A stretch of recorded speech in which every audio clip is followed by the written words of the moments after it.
Fizemos 85 livros, 86 livros. E esse é, como eu sempre insisto, não é um programa de literatura, é um programa de cultura. Por isso, entende-se que não se tem aqui interesse em assuntos, em aspectos formais da obra literária, mas aqui nós só nos interessamos por aspectos do conteúdo da obra, pelo fundo e não pela forma, porque esse não é um curso associado, digamos, a um curso que seria dado numa escola de letras. Esse nosso curso acontece em 6 cidades do Brasil. Acontece em Curitiba, Londrina, Paranavaí, Toledo e Ponta Grossa. E acontece também na cidade de São Paulo.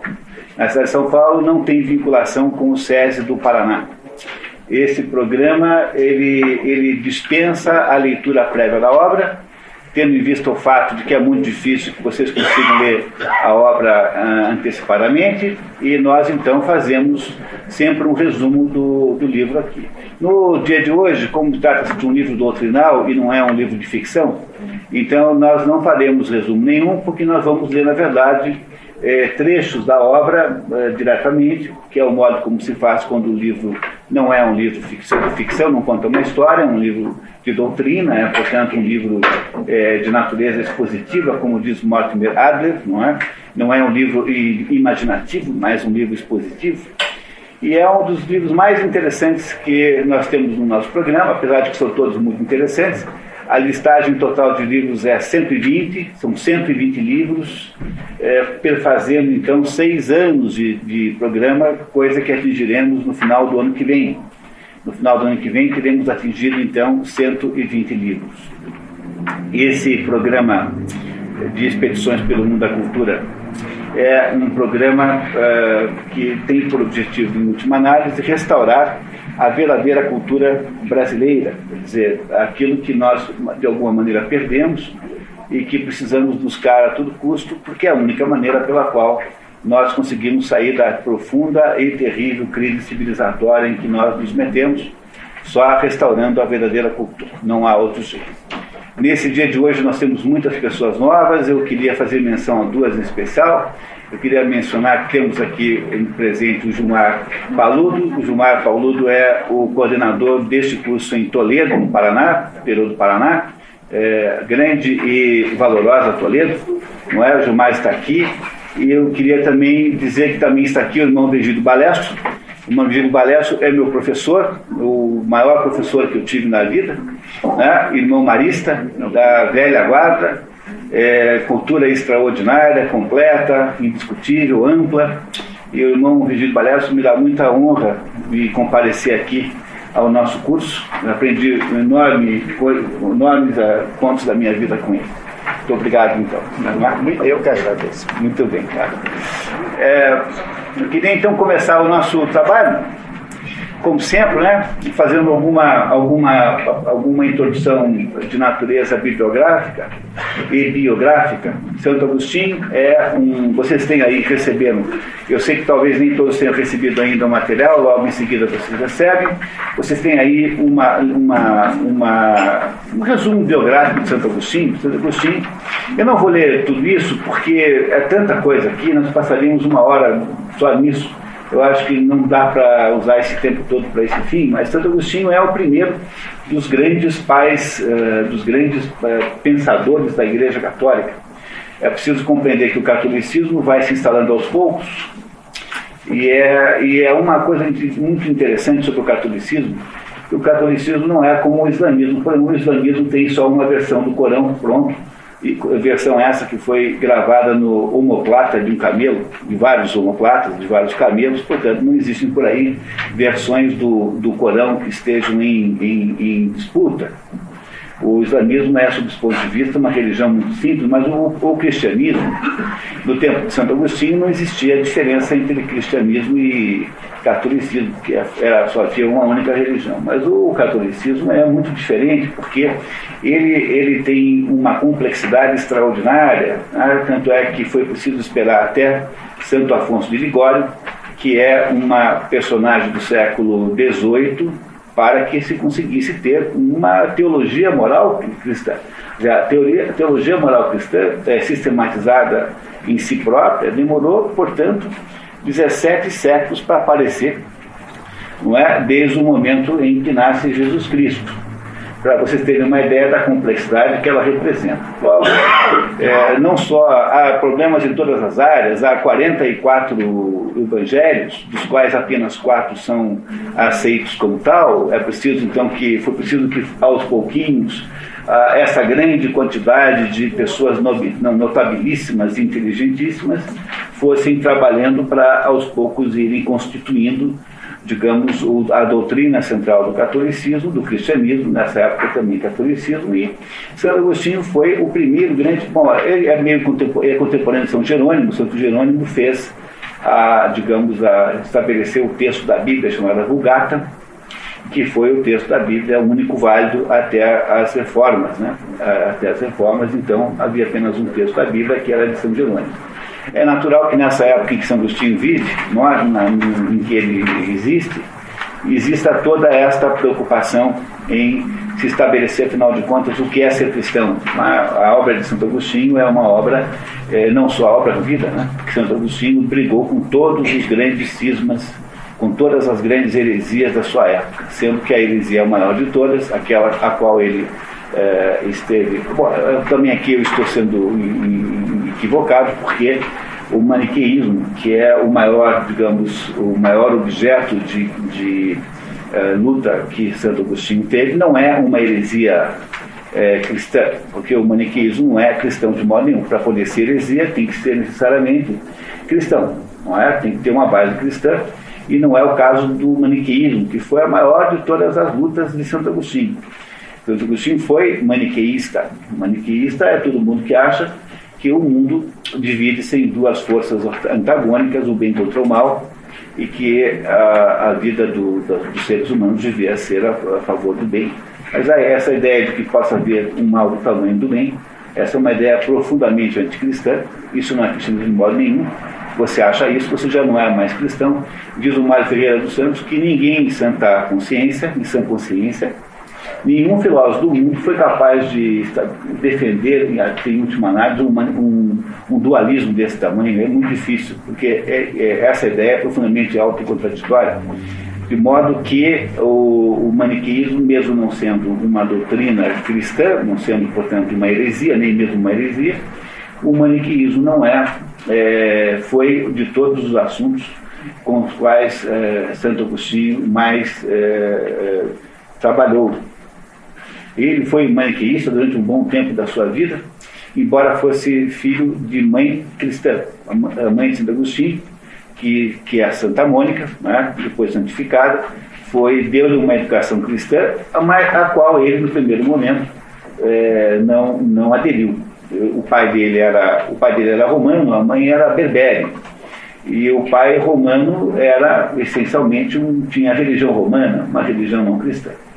E ele não aderiu ao cristianismo, apesar de eu tê-lo em casa pela sua mãe desde cedo, e tornou-se um sujeito assim com grandes envolvimentos espetaculares em outras coisas. Ele foi maniqueísta, depois ele andou frequentando todas aquelas tendências, digamos, intelectuais da época, até que finalmente, no final das contas, ele se converte ao cristianismo. Conta a lenda que uma criança mostrou a ele um livro, trouxe a ele a Bíblia e falou assim para ele: tole, lede, tole, lede, quer dizer, leia, toma, leia. E foi aí então que ele finalmente se cristianizou. Santo Agostinho foi depois batizado por Santo Ambrósio, que é uma grande personagem do cristianismo da sua época. E assim que ele se cristianiza, a mãe dele morre. Quando ele resolve voltar para a África, ele é natural da África, daquela região que foi conquistada pelos romanos e transformada na província africana. E quando ele se cristianiza, se converte na Itália, em Milão. Santo Ambrósio era bispo de Milão. E ele, aí então, quando volta para a África, a mãe dele, no porto de Ostia, que era o porto de onde saía o navio, neste porto a mãe dele se morre com 53 26 anos, se eu não me engano, muito jovem. Nesse meio tempo, Santo Agostinho teve um casamento não oficial, teve um filho chamado Adeodato, que morreria logo depois com apenas 17 anos. Teve esse único casamento, e quando Santo Agostinho então volta para a África, ele se defronta com um dos grandes problemas da época, que era o problema do donatismo. O donatismo era a ideia, uma espécie de cisma, não era uma heresia, era a ideia de que a igreja não pode, não deve ser complacente com com os defeitos dos seus membros, porque quando houve as perseguições contra os cristãos, uma série de bispos que havia lá na África, por exemplo, andaram repudiando o cristianismo por razões de conveniência de salvar a vida, mais ou menos. Como isso não parecia ser uma atitude cristã, quando finalmente as perseguições acabam, não se aceita que essas pessoas que haviam estado, esses líderes da igreja, que haviam sido envolvidos com esta covardia, fossem reempossados nos seus verdadeiros cargos. E todo mundo queria o Donato, porque teria sido ele um bispo aí fiel à igreja. Essa questão do donatismo é muito importante, porque no final das contas é talvez a mais atual das questões religiosas do cristianismo. Não é? Santa Teresa, não, estou pensando em uma outra pessoa agora, não é? Quer dizer, Santa Catarina de Siena conta nas suas memórias que quando ela, lá na cidade onde ela morava, havia lá um padre muito mau. Santa Catarina de Siena via imagens de demônios, via, portanto, coisas medonhas, horripilantes. E ela conta que havia lá um padre muito mau, e ela diz que quando o padre era mau, vivia cercado de demônios, andavam os demônios como em comitiva junto com o padre. Mas quando o padre fazia a consagração da hóstia, aparecia Jesus Cristo em pessoa e assumia o ato da consagração. Qual é o nome do padre? O padre, de qual padre? Esse que era mau? Eu não sei, eu não lembro, mas tem que ver as memórias de Santa Catarina de Siena. Santa Catarina de Siena é o nome da santa que conta essa história dizendo... Como? Eu acho que é Santa Teresa d'Ávila. Não, Santa Catarina de Siena, não é Santa Teresa d'Ávila. E garantidamente Santa Catarina de Siena, e ela então conta que na hora digamos, no ritual da consagração da hóstia, quem estava ali não era o padre mau, mas estava ali era Jesus Cristo. Apenas para mostrar uma coisa importantíssima, que os rituais religiosos sempre funcionam, mesmo quando, e isso é uma coisa tão importante, porque essa é a razão pela qual você não deve, na praia, quando falta luz, ficar brincando lá de invocar lá os espíritos com copos, porque mesmo que você ache que isso é brincadeira, mesmo que você não leve isso muito a sério, essas coisas todas funcionam e não é uma boa ideia fazer isso. Sabe esses adolescentes que ficam na praia fingindo que estão lá invocando os espíritos? Isso tudo é muito perigoso, porque esse é um debate muito antigo dentro da própria teologia. E quando alguém é batizado com 3 dias de vida, esse batismo funciona, mesmo que aquela pessoa não tenha a menor ideia do que está acontecendo? Resposta: funciona.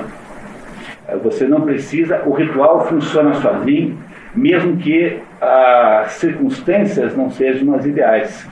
E essa é a razão pela qual, quando há a consagração da hóstia dentro do espírito do cristianismo, essa consagração ela é sempre válida, mesmo que o padre que a faça seja um padre mau, porque é possível que os padres sejam maus eventualmente.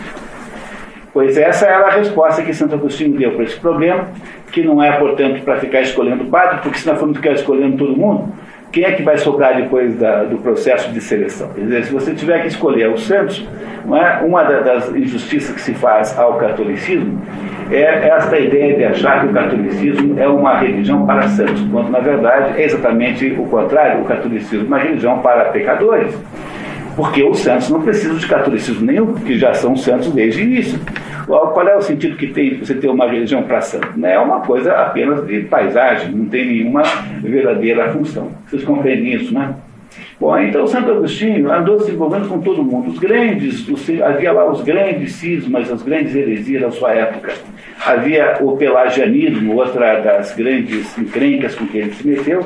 O pelagianismo é uma ideia que vem de um religioso inglês chamado Pelágios, que acha que não existe pecado original, que acha que o pecado de Adão é um pecado pessoal e que, portanto, ninguém está, em princípio, manchado por ele. Ora, se não há pecado original, não há necessidade de batismo. E a vida da gente é uma vida aberta desde o início para qualquer espécie de desfecho, porque nós não nascemos marcados por nada.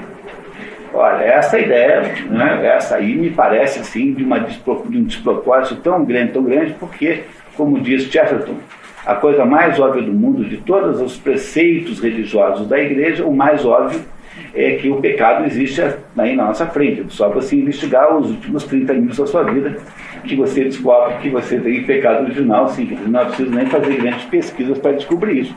Não é? Portanto, a ideia de que o pelagianismo é essa ideia, é outro.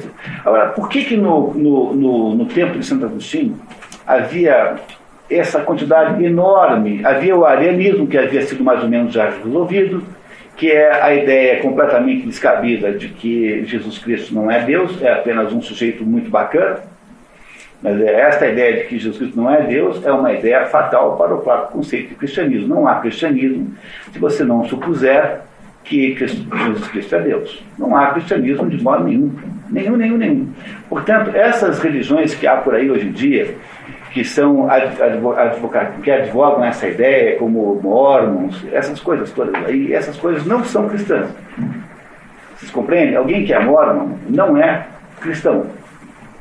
Porque todo mundo que pressupõe que Jesus Cristo é apenas uma espécie de sujeito bacana, que apareceu aqui porque Deus mandou, tudo isso é pseudo-cristianismo. Não há cristianismo nada disso. Mas hoje em dia isso já é uma coisa meio pacífica, porque afinal hoje ninguém nem mais briga por causa disso. No tempo de Santo Agostinho essas divergências eram enormes, porque afinal de contas o cristianismo como doutrina, ou seja, o corpo doutrinal do que nós chamamos de cristianismo, ele estava sendo formatado ainda. Não é? É preciso sempre lembrar que o cristianismo em si não é uma doutrina. O próprio cristianismo em si não é, porque o que você tem, na verdade, na base do cristianismo é apenas um relato jornalístico de três testemunhas oculares de não diretamente, que escreveram fatos sobre a existência e a vinda de Jesus Cristo aqui. O cristianismo, portanto, na sua origem, ele é uma espécie de relato biográfico. Vocês compreendem isso? Quer dizer, são testemunhas oculares que viram uma série de acontecimentos e os relataram. Para que isso se transforme numa doutrina religiosa, é preciso que isso seja muito trabalhado e muito aumentado por um conjunto de pessoas muito mais espertas do que nós todos juntos aqui, que passaram então aí 2000 anos fazendo isso. Nós temos aí então uma enorme história de gente extraordinária que aos poucos foram construindo uma doutrina cristã. E de todos esses aí é preciso que se diga que o primeiro realmente importante foi Santo Agostinho. Santo Agostinho volta para a África e lá na África é consagrado como líder religioso e transforma-se, portanto, num bispo importante. E irá então morrer quando a cidade de Tagaste, ou não, já deve estar aí escrito, eu não lembro exatamente, está aí no resumo que vocês têm, é invadida pelos bárbaros. Então, quando é mais ou menos o final do Império Romano. Para lembrar uma data de Santo Agostinho, é só lembrar que o livro Confissões, que nós já lemos aqui, já estudamos aqui numa outra ocasião, foi escrito no ano 400 depois de Cristo. Então você tem uma ideia, guardando apenas esse número, você tem uma ideia da época de Santo Agostinho, coisa que muita gente não faz, porque a nossa mente tende a resumir todas as datas passadas como se fosse uma coisa só. E de vez em quando eu vejo alguém imaginando que Santo Agostinho e São Tomás têm conversado, tomado café e conversado sobre assuntos teológicos um com o outro, quando na verdade eles têm 800 anos de diferença. Há 800 anos de diferença entre um e outro. Santo Agostinho é aquilo que a gente chamaria de um gênio. E tem uma coisa extraordinária em Santo Agostinho, que a filosofia de Santo Agostinho parece absolutamente contemporânea. Quando você, por exemplo, lê Platão, Platão é maior filósofo do que Santo Agostinho, preciso que se diga com clareza isso. Mas quando você lê Platão, você tem assim uma certa sensação de que aquilo ficou um pouquinho fora de época. Por exemplo, quem hoje em dia que se reuniria para conversar sobre o que é virtude, o que é fidelidade, o que é esse jeito platônico de falar ficou um pouquinho envelhecido. Mas quando você pega Santo Agostinho, você parece que está ouvindo um filósofo existencialista francês do século XX falar.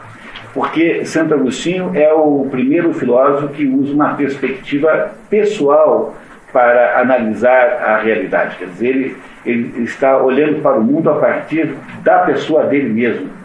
O que é mais ou menos a regra moderna, né? Hoje em dia, os filósofos não são mais são muito personalistas. Eles não têm mais aquela característica, digamos assim, de neutralidade e abstração que se imaginava que tivesse o filósofo, como tem, por exemplo, tanto Platão quanto Aristóteles. Eu não sei nada de nenhum nem do outro. O que eu sei de Aristóteles, eu sei porque ele deixou um testamento de 20 linhas, e o que eu sei de Platão, eu sei pela carta 7, que foi a única carta autobiográfica importante de Platão, em que ele fala um pouquinho dele, e eu sei as fofocas do Diógenes Laércio, que já é um sujeito muito posterior e que conta casos da vida dos dois, mas não há na própria obra nem de Platão nem de Aristóteles, não há elementos pessoais, assim, eu fiz isso, fiz aquilo, isso não existe. O sujeito que faz isso pela primeira vez é Santo Agostinho, sobretudo no livro As Confissões, que é o livro central de Santo Agostinho, não é o mais importante, mas é aquele mais ou menos em que ele conta a sua própria história até o momento que ele volta para a África, né? Ele não vai muito além disso, mas conta todo o seu processo de conversão e como foi que ele foi mais ou menos saindo daquele mundo que havia antes, daquele mundo, digamos, maniqueu. Ele era, afinal de contas, um bom maniqueísta e passou a ser um cristão devoto.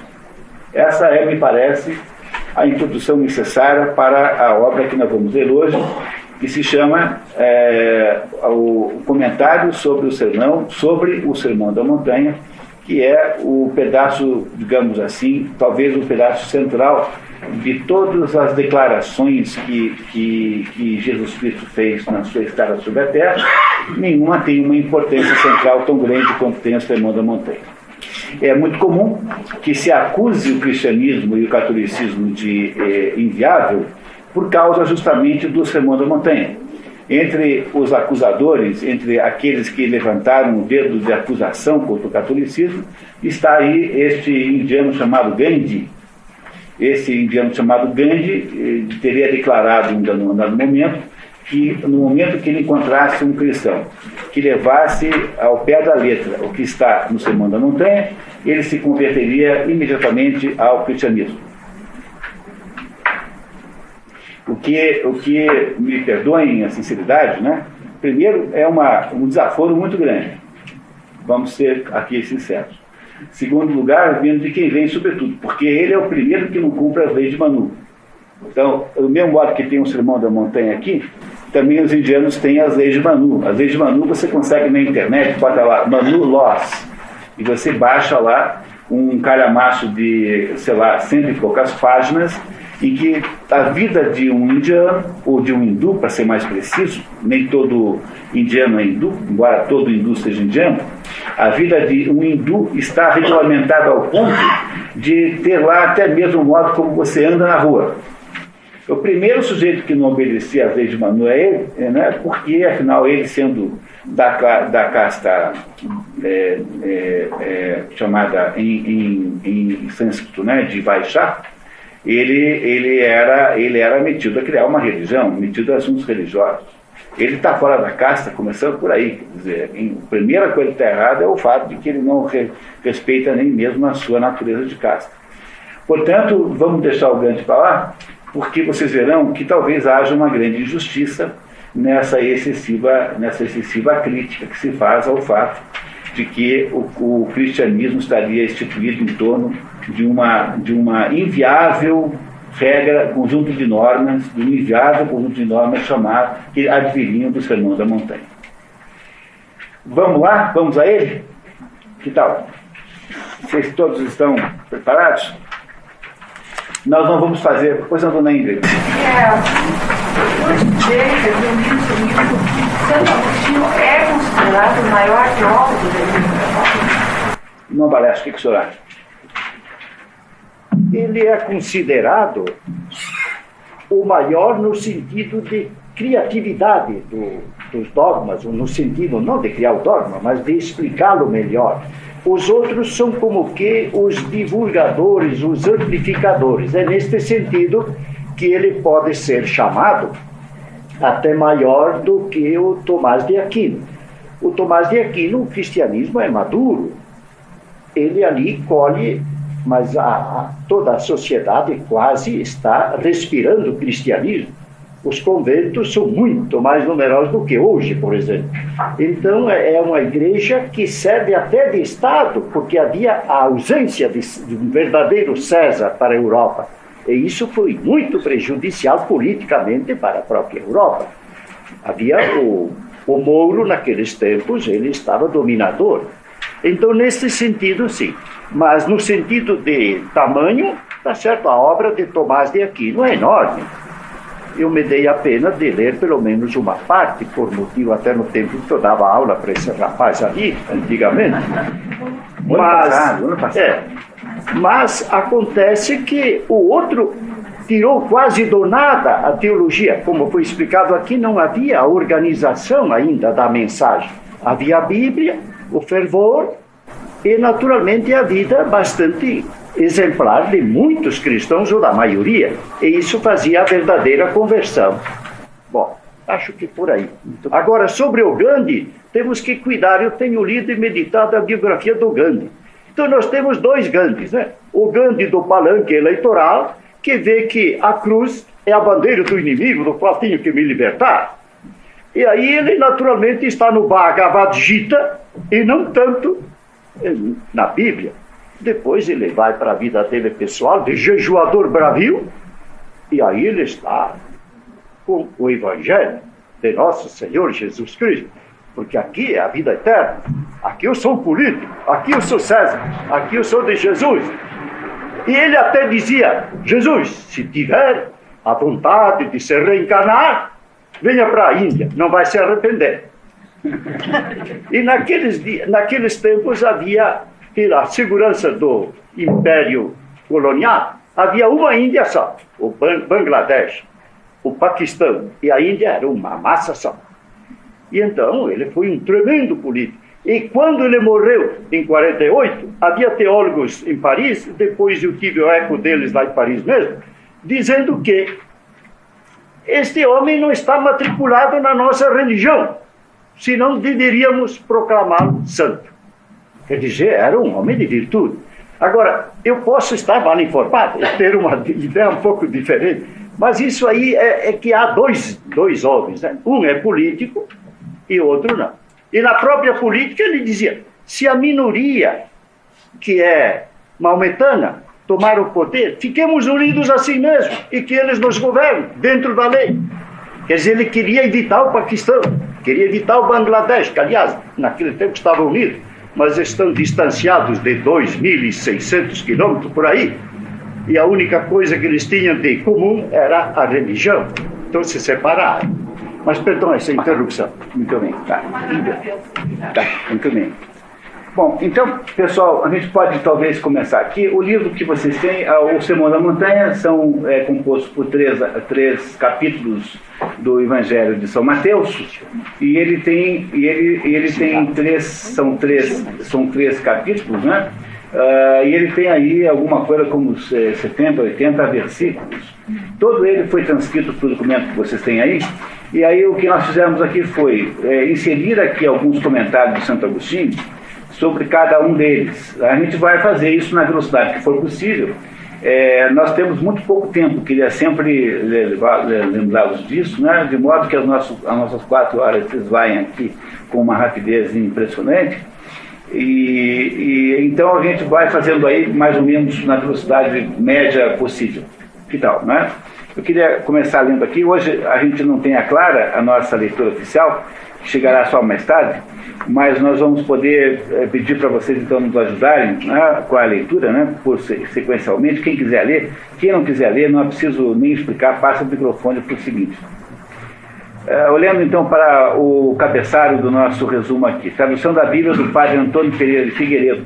Essa é a tradução mais interessante de todas, ela é uma tradução muito antiga. O padre Antônio Pereira de Figueiredo é o tradutor português, e é preciso tomar cuidado, porque com essa coisa dos protestantismos nasceram aí várias versões da Bíblia, e ultimamente então encontra-se essa praga das traduções politicamente corretas, que são traduções que procuram evitar determinados modos de falar, o que me parece ser absolutamente fútil e desnecessário. Logo, você quer uma boa sugestão para um tradutor de primeiríssima ordem, o padre Antônio Pereira de Figueiredo é sempre a melhor sugestão. É o tradutor da Bíblia da Barça, aquela Bíblia que vem com a Barça. Essa Bíblia é traduzida pelo padre Antônio Pereira de Figueiredo.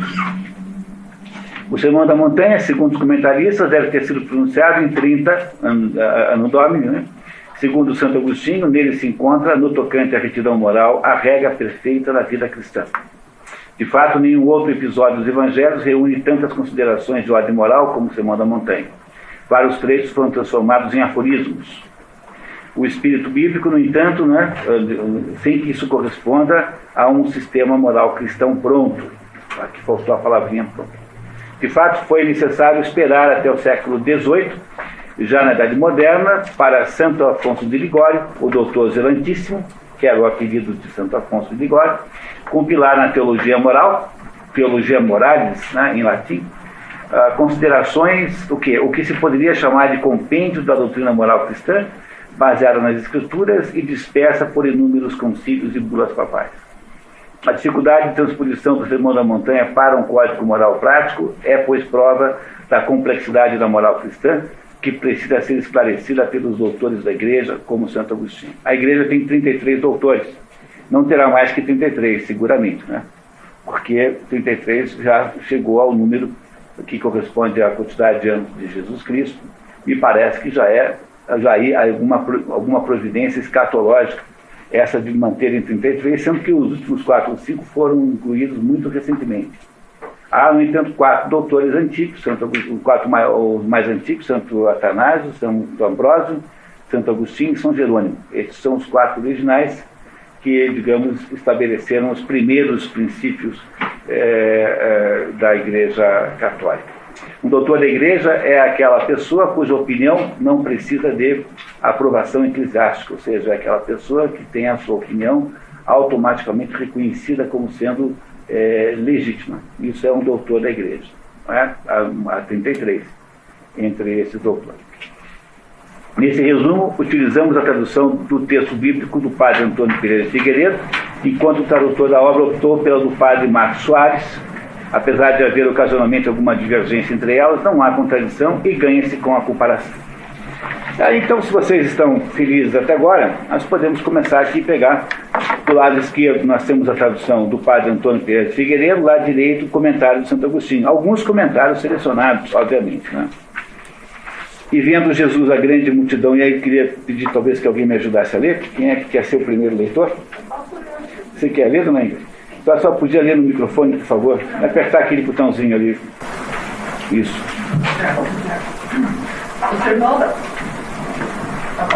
O Sermão da Montanha, segundo os comentaristas, deve ter sido pronunciado mais para baixo.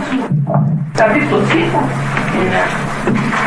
E vendo Jesus a grande multidão do povo, subiu ao monte e depois de ter se sentado, chegaram para o pé dele seus discípulos. Comentaram ou assistência? Não, sempre fazendo o seguinte, há esses bloquinhos que são separados por linhas, né? Então a gente primeiro lê o que está dentro do bloquinho da esquerda, daí eu faço o comentário em seguida do lado direito, tá? Isso E ele abrindo a sua boca me ensinava dizendo... Bom, então aí há uma opção de coisas interessantes. Tudo que está no lado direito é de Santo Agostinho. Quando não for de outra origem, eu aviso, tá? E nunca está escrito, eu sempre irei contar para vocês. Então diz Santo Agostinho assim: se pergunta o que significa monte, compreende-se muito bem que significa os preceitos maiores da justiça, dado que os menores eram os que tinham sido dados aos judeus. Então aqui no primeiro comentário de Santo Agostinho fica claro que há, portanto, duas leis e não uma só. Do mesmo modo que há duas alianças, a aliança da Arca e a aliança de Jesus Cristo, também há dois conjuntos de preceitos, são os preceitos anteriores, velhos, e os preceitos posteriores, novos. O que é absolutamente imprescindível você lembrar é que de modo nenhum deve-se entender que Jesus Cristo tenha revogado os preceitos da lei antiga. É por isso que no catolicismo, no cristianismo, né, que é fundamentalmente cristão, há a consideração de todo o Velho Testamento. Mais do que isso, né, a Bíblia católica, ela inclui livros que não estão incluídos que não são aceitos e reconhecidos pelos judeus. Portanto, a Bíblia judaica é menor do que a Bíblia católica, e a Bíblia protestante também. Os protestantes também excluíram da sua Bíblia alguns livros que não são, digamos assim, pacificamente legítimos. Os ortodoxos têm a mesma Bíblia que os católicos. Então, de um lado, os católicos e os ortodoxos, do outro, os judeus e os protestantes. Logo, Jesus Cristo não revogou nenhum dos procedimentos anteriores. Ele simplesmente criou um patamar mais alto do qual o cristianismo parte. Existe uma parte da Bíblia, digamos, luterana, que não existe na Bíblia católica. Sim. Não. É bom, mas isso, os luteranos, né? Bom, por isso é que eu digo assim, né? A gente não tem que tomar muito cuidado como a gente pega as referências bíblicas, porque a primeira coisa que Lutero fez foi escrever a sua tradução para o alemão da Bíblia. E Lutero fez lá a tradução que achou boa, que bem entendeu. Portanto, é preciso tomar um homem de cuidado com isso, quando a gente lê a Bíblia, de a gente saber se está lendo que Bíblia. Porque eu não sei até que ponto a gente deve, assim, aceitar pacificamente toda e qualquer modificação. Todas as correntes luteranas fizeram depois as modificações que acharam bem. Não, o que eu quis dizer é o seguinte: existe um trecho do Antigo Testamento que a Igreja Católica não aceitava, e Lutero traduziu, e está na Bíblia luterana. É isso que me entendo. Porque eu conheço duas Bíblias. Bom. Tem esse livro. Não queremos falar mais sobre o por isso que a gente tem que lembrar que nós estamos fazendo aqui a compreensão do texto da Bíblia Católica, tá? A Bíblia Católica que está aqui em questão. Bom, então, a primeira coisa que interessa, portanto, aqui é que Jesus Cristo estabeleceu dois patamares diferentes de lei, a lei antiga e a lei moderna, né? E ensina sentado, o que é próprio da dignidade do magistério. Eu sempre disse na minha vida que a gente tem que dar aula sentado. Eu nunca, na minha vida, gostei de dar aula de pé. E está aqui explicado aqui, obviamente, numa esfera muito maior, né, do que aquela que me toca, o quanto é importante dar aula sentado e não ficar fazendo discurso em pé como político, transformando toda a aula numa espécie de comício, né, comício. Eu acho que dar aula sentado está certo aqui, tá? Muito bem. A seguinte, por favor, 3. Bem-aventurados os pobres de espírito, porque deles é o reino dos céus.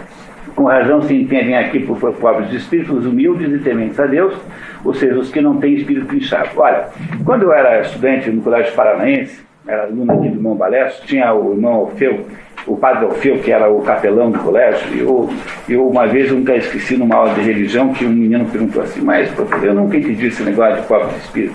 Eu sempre achei que pobre de espírito era uma coisa ruim. Tanto é que vive todo mundo falando por aí, fulano é pobre de espírito, fulano é pobre de espírito. Então há, de fato, uma espécie de confusão nesse assunto, porque pobre de espírito é usado popularmente como uma espécie de xingamento, não é? Quando, na verdade, ser pobre de espírito é um elogio, diz aqui o texto da Bíblia. E é difícil achar quem compreenda bem isso, apesar de não ser nada complicado, não ser difícil. Alguém que é pobre de espírito é a pessoa que tem, digamos, baixo apreço pelas suas próprias opiniões. É aquilo que, como está escrito aqui, alguém que não é inchado. No contexto da cultura grega, aquilo que representa a vaidade humana é o pé inchado. Tanto é que a palavra Édipo, de Édipo rei, significa pé inchado. O problema de Édipo, o maior problema de todos, é que ele é um sujeito que mata o pai, embora não soubesse, né, chamado Laio, num acidente de trânsito. Então ele tem lá um acidente de trânsito, da época, né, mas é um acidente de trânsito, e mata 6 pessoas. Vocês acham que é uma coisa legítima alguém se irritar ao ponto com o mundo, ao ponto de matar 6 pessoas no acidente de trânsito? Não é, né? O problema de Édipo significa pé inchado, porque Édipo, quando era pequeno, foi condenado à morte pelos seus pais, que ouviram um oráculo, e o oráculo prometeu que aquele menino mataria o pai e casaria com a mãe.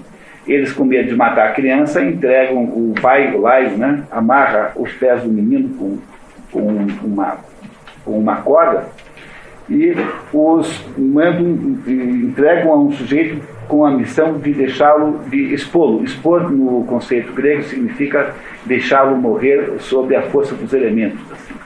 E porque ele sofreu como criança aquela amarração, ele ficou então com o seu pé inchado. O problema de Édipo é ter o pé inchado, pois o pé inchado cristão, né, é o espírito, né, inchado, e portanto ser pobre de espírito é de alguma maneira você dar pouca credibilidade para a sua própria independência, porque no fundo nós somos muito pequenininhos e não sabemos nada. Ou seja, quem é que tem o pé inchado? Quem é que não é pobre de espírito? Quem é muito orgulhoso, muito vaidoso. E são esses aí que serão os que não são assim, é que entrarão no reino dos céus. 4, por favor. Bem-aventurados os mansos, porque eles possuirão a terra. Pode ler, por favor, dona Ingrid, também a segunda parte? Quer, pois, dar a ele a entender que se trata da solidez e estabilidade da herança perpétua, onde a alma descansa como no seu lugar próprio e virtude do bom afeto, como o corpo na terra, e de onde se alimenta como o corpo da terra. Ela é o descanso e vida dos santos. São mansos os que cedem diante da maldade, e não resistem ao malvado, senão que vencem o mal com o bem. Sempre aí no texto de Santo Agostinho há sempre uma menção a alguma outra passagem do Velho ou Novo Testamento, né? Olha, o que é que significa que é ser manso? Né? O sentido de ser manso significa o seguinte: eu não resisto, eu não sou resistente àqueles que não resistem à lei maior que lhes pede, que aqueles que não existem às coisas que Deus ensina.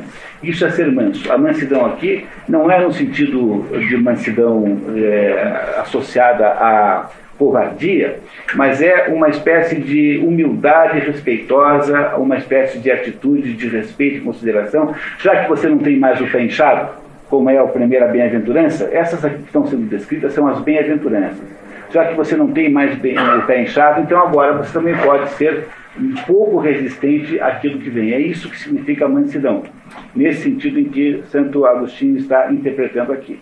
Ora, o que é que significa que eles possuirão a terra? Ora, é que só as pessoas assim é que conseguem encontrar sentido na vida sobre o mundo material. Porque possuir a terra significa encontrar sentido nesta vida material que nós temos. Porque as pessoas que não são capazes disso, aquelas que resistem, passarão a vida quebrando a cabeça. Mas como você já sabe qual é o sentido, porque você já deixou que aquela mensagem tomasse conta de você, diz Santo Agostinho assim: é preciso ler a Bíblia direto, ler o tempo todo, o tempo todo, o tempo todo, o tempo todo. Se você se deixa contaminar por aquilo, mesmo quando você não compreende bem, quer dizer, mesmo quando parece bobo e parece sem sentido, mesmo quando é assim, se você faz assim, então a sua existência é uma existência que fará sentido sobre a Terra. Por isso que você herdará a Terra. É nesse sentido. Não quer dizer que nós vamos depois ficar aqui até a eternidade, porque a nossa existência não é desse mundo, em última análise. Por favor. Bem-aventurados que choram, porque eles serão consolados. É isso? É esse mesmo. Pranto e tristeza pela perda de coisas queridas. Os que, porém, se convertem a Deus, perdem essas coisas queridas que os prendiam a esse mundo. pois que já não se deleitam com o que antes se deleitavam. E enquanto não se produz a antes do amor das coisas eternas, são trabalhados por alguma tristeza. Por isso são consolados pelo Espírito Santo. Aqui, por essa razão, se chama Paráclito, ou seja, Consolador, a fim de que os que perdem a alegria temporal gozem a eterna. Se vocês olharem para esse outro documento que está aqui solto, há um segundo documento, você tem aqui nesse documento as relações que há entre as 7 bem-aventuranças e os 7 pedidos do Pai Nosso. O Pai Nosso são 7 pedidos que você faz a Deus. E as bem-aventuranças são 7. Logo, o Santo Agostinho percebeu que há uma espécie de sintonia entre essas duas coisas. É isso que ele conta aqui nos seus comentários ao Sermão da Montanha. Então, quando você olha para esse aí, os lamentadores, né? Os lamentadores, não é? Até que a gente poderia até aproveitar e aqui ver direto, para que a gente não perdesse esse tempo. O pobre de espírito, que é o número 1, o que é o sentido de ser pobre de espírito? É ser humilde. Qual é o dom ou a virtude que nasce disso? O temor a Deus. O pedaço do Pai Nosso que corresponde a isso é Pai Nosso que estás no céu, santificado seja o vosso nome. E o significado do Pai Nosso, dessa linha do Pai Nosso, é que o Filho reconhece a autoridade do Pai. Não é isso? É muito importante saber que quando Jesus Cristo diz Pai Nosso, ele não fala assim, Pai meu. O que é uma coisa de uma importância extraordinária, porque aí é preciso que vocês entendam bem o seguinte. Jesus Cristo é absolutamente 100% ser humano. Ele é absolutamente 100% Deus. Ele tem as duas naturezas simultaneamente. Qualquer possibilidade de que não seja isso, você pode saber que você está enganado. Não tem jeito nenhum de não ser de outro modo. Portanto, uma coisa interessantíssima sobre o cristianismo, que não há em nenhuma outra religião, porque você pega, por exemplo, o hinduísmo e pega o budismo. O hinduísmo acha que tudo que existe nesse mundo aqui é uma espécie de ilusão, chama-se Maya. Para o budismo, a ilusão é de outra natureza, chama-se Samsara. Mas para o cristianismo, esse mundo que nós temos aqui é real, verdadeiro e existente de fato. Ele não é um mundo de ficção, não é um mundo de mentira. Portanto, a coisa interessantíssima sobre a natureza do cristianismo é que o cristianismo é a religião que opera o tempo todo por meio de paradoxos. Paradoxos são aparentes contradições. E o cristianismo é assim, não à toa, mas porque a realidade humana é paradoxal. Quando você pega, por exemplo, a condição humana, a coisa mais paradoxal da condição humana, você tem lá no Gênesis a declaração que Deus faz de que nós somos imagem e semelhança de Deus. E ao mesmo tempo, lá no final, lá mais ou menos pelo meio do Gênesis, tem lá a nosso decreto de expulsão do paraíso, em que Deus diz assim: sois pó e ao pó voltareis. Né? Sois pó e ao pó voltareis. Ou seja, Deus diz ao mesmo tempo, na mesma obra, no mesmo Gênesis, diz que nós somos imagem semelhante dele, e ao mesmo tempo diz que nós somos nada, somos pó. Haveria situação mais paradoxal do que essa? O que caracteriza a vida humana, a vida real, concreta, é a natureza tensional da nossa vida. A nossa vida ela é feita por tensões insolúveis. Nós não sabemos de onde viemos nem para onde vamos. Nós não sabemos quanto é que nós temos de mérito na nossa própria vida e quanto o mérito da nossa vida pode atribuir-se a outras pessoas que não nós. Nós vivemos sob tensões insolúveis. É essa a natureza da condição humana. Ora, haveria situação melhor do que essa, haveria a situação mais, digamos, equivalente a essa, do que essa que o cristianismo propõe? Porque se o cristianismo é paradoxal, é porque a situação humana é paradoxal. Ele simplesmente atende às questões essenciais da vida humana. Se você tem interesse em entender isso, há um livro maravilhoso, magnífico, chamado Ortodoxia de Chesterton. Esse é um dos mais, de todos os livros escritos sobre o cristianismo, que de natureza não doutrinal, porque ele não é, Chesterton é um jornalista inglês mundano, né? E de todos os livros escritos sobre o cristianismo, que não foram escritos por alguém associado à doutrina, esse é o melhor desses mais conhecidos, obviamente. Chama-se Ortodoxia de G.K. Chesterton. Esse livro foi relançado agora há 2 anos, quando completou 100 anos. Faz 103 anos que esse livro foi escrito, foi editado pela primeira vez. É uma verdadeira maravilha, ortodoxia. E ele explicará, então, que não há nada mais estranho do que o cristianismo e, no entanto, não há nada mais extraordinariamente capaz de auxiliar o ser humano. No nosso programa esse ano, nós temos um livro do Mário Ferreira dos Santos chamado Cristianismo, a Religião do Homem, no segundo semestre, que é uma contribuição magnífica do maior filósofo brasileiro de todos os tempos, Mário Ferreira dos Santos, em que ele demonstra também a adequação extraordinária do cristianismo, digamos, ao ser humano médio, né? Aquela pessoa comum. Não há nada melhor do que o cristianismo. E é isso que eu queria que vocês compreendessem, que Jesus Cristo é 100% homem e 100% Deus. Vocês compreendem isso, por mais que pareça incompreensível, porque parece que há duas naturezas numa só, mas é isso mesmo. Há duas naturezas numa só. Portanto, de Chesterton, Chesterton, Chesterton. Chester como frango, tom. No final, como o tom inverno. É o frango mais o tom inverno. Com N, o tom com N de novembro. Né? E esse livro é um livro magnífico. Eu já li pelo menos umas 7 ou 8 vezes, porque como em todo lugar que eu leciono, eu faço um grupo de leitura com livros. Então, nesse momento, estou fazendo em 2 lugares. Em Londrina e em Paranavaí, eu tenho alunos que estão estudando comigo o livro do Chesterton. Estamos lendo linha por linha. Todo mês nós nos reunimos e lemos ali um capítulo desse livro magnífico, maravilhoso. Bom, mas, voltando à questão aqui, bom, quando eu digo para vocês que as duas naturezas estão numa pessoa só, eu estou querendo dizer o seguinte, que Jesus Cristo é homem e é Deus, ao mesmo tempo. É ser humano e é Deus, ao mesmo tempo. Mas a natureza divina é obviamente superior à natureza humana, por definição, não é isso? Portanto, se nós vamos achar que alguma coisa veio antes, nós temos que, obviamente, achar que Jesus Cristo, antes de ser homem, era Deus. Não é? E nunca ao contrário. O contrário seria completamente absurdo. Se Jesus Cristo antes de ser homem era Deus, ele então, quando transformou-se em homem, ele não é que ele se transforme em um homem, digamos, propriamente dito. Ele é homem sim, propriamente dito. Mas Jesus Cristo é o ser humano por excelência, quer dizer, é a própria natureza humana encarnada. Vocês compreendem isso? Portanto, quando ele fala assim, Pai nosso que estás no céu, ele está falando em nome de toda a humanidade. Não é que ele queira dizer que nós somos todos irmãos. Não é nesse sentido de que ele diz Pai Nosso. Mas é porque ele está falando, digamos assim, do ponto de vista humano, real, concreto, que é o ponto de vista coletivo de toda a humanidade. Compreendem essa ideia? É muito importante entender isso, tá? Para não achar que é apenas um pedido pessoal. Não é um pedido pessoal. Não é? Jesus é a própria natureza humana. Não é? Muito bem.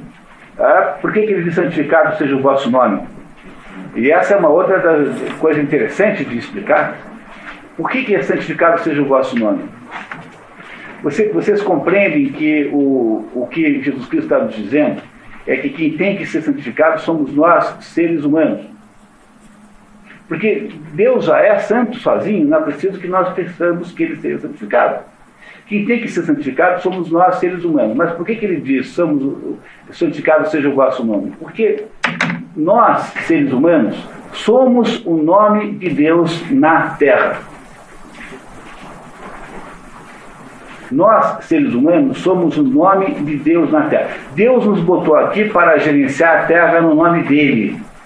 Deus, no Gênesis, nos colocou aqui, nos deu de presente a Terra, nos instituiu como gerentes para cuidarmos disso no nome de Deus.